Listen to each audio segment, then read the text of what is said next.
what do you make of the contracts given to Love and Tua over the weekend, Mark?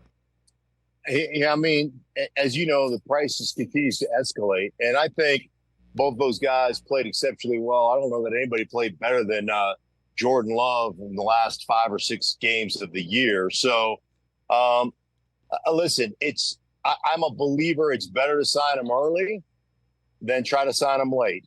And it's just going to continue to rise. The number is going to continue to rise. The next guy, that signs is going to usurp that guy. And so you just got to figure out how you're going to make that work in your camp, I think, or under your cap.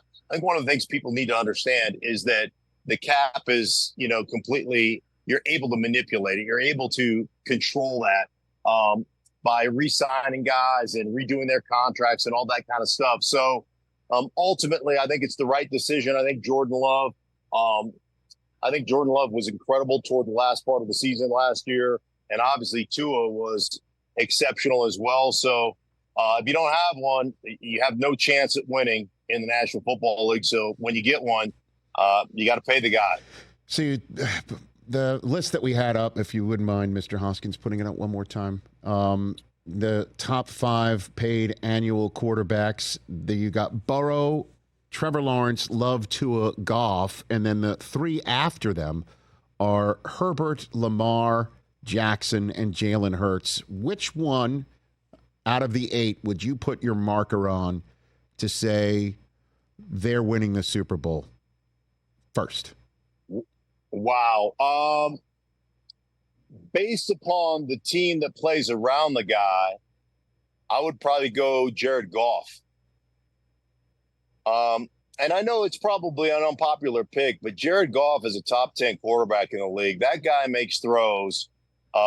Absolutely just the guts of a burglar. He will throw it to a window, does not care. And I just think he is outstanding. And I think that football team under Dan Campbell is incredible. There's an energy inside that building. They all believe in what they're doing. And they have got some hard-nosed football players. I think they've had probably the best offensive line in football.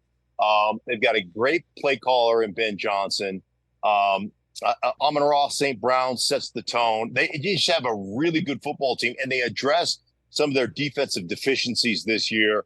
I just think they've got one of the best teams in the NFC, and I think they've got a great chance at representing the NFC in the Super Bowl. The next 2 guys that are in line to join this list, though, I believe, Mark, to top the list of annually best paid quarterbacks in the NFL are Dak and Purdy. If I add them to the mix, do you change your mind on the answer of Goff, Mark?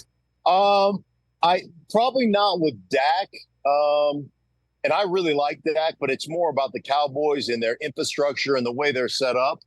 And then I love the Niners. I love Purdy.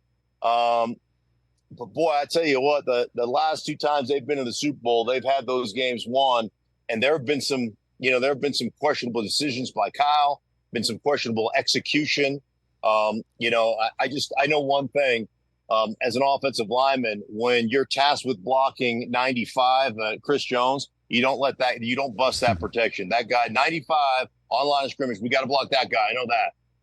So you can't let that guy go free, which, is the difference between a touchdown and having to kick that field goal, which it didn't make any sense to me. And this was where the decision-making process comes in. How do you give Mahomes the ball last? Like with 4 down, like you're in 4 down territory from your own 1 yard line and beyond. Like how do you give him the ball last? I didn't understand that decision either. Catch the Rich Eisen Show every single day on the Roku channel, 12 to 3 Eastern, for free.